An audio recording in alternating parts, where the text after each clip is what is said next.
Hey you guys, hey Project Runway. I am Deborah. I'm 31 years young and fabulous. I'm originally from Nigeria, that's where me and my family are from, but I currently live in Maryland. So we're currently in Baltimore, Maryland at one of my favorite boutiques called Catwalk. So come get to know a little bit more about me and see some of my fabulous pieces. So the reason why I wanted to become a designer, well, a couple of things. First, because my mom, I thought her and her friends were super chic and super fabulous growing up.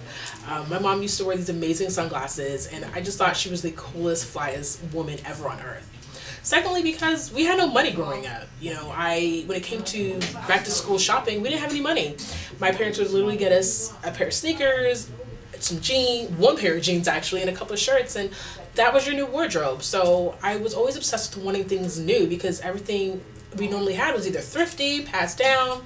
So for a family event we had when I was a kid, my mom said, here's some fabric, you get to make an outfit. I don't have any money to get you something new, so make something, create something. So I made a jumpsuit, and it literally had cutouts, and it was to my knees, and it was 3/4 sleeves, and I thought I was everything. I thought it was fabulous. I thought it was great.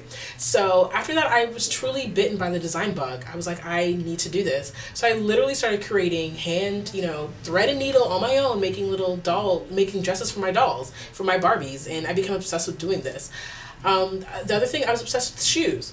I wanted my shoes to match my Barbie's dresses. So my mom would allow me to pick out one dress every time we'd go to the store, so I could take it home to dress my dolls. I didn't care about the dresses. I wanted the shoes that came in the packaging.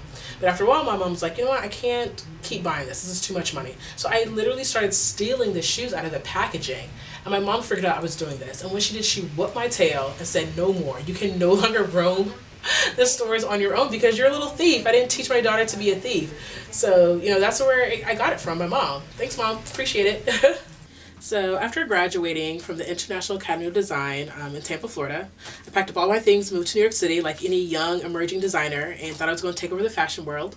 So for a couple of years, I started freelancing. But when the economy got really bad in 2009, I said, you know what, I've got to go. So I packed my things again and moved to Maryland where my family lives.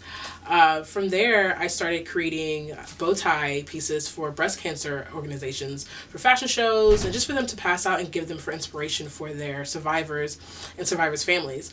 I realized I can create anything out of bow ties, necklaces, earrings, anything, and so I started selling them. But I realized I had to fuel my creativeness more, so I started making custom accessory pieces.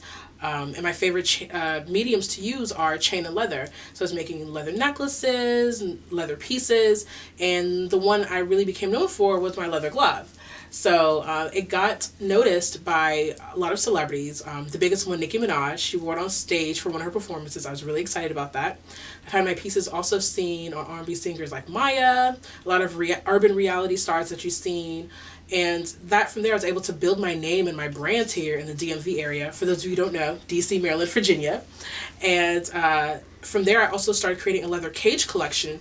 I made dresses, skirts, really avant-garde inspired pieces. And people really found them interesting, but they didn't translate into dollars and into customers. So I realized I needed to tone the idea down, but still make sexy, fashionable clothing, but just in a way that people understood. So this last year, I've really took the time to rebrand myself. And the new name of my company is Fordham Row. So I'm really excited about the new direction of this company, and I would love to show you more.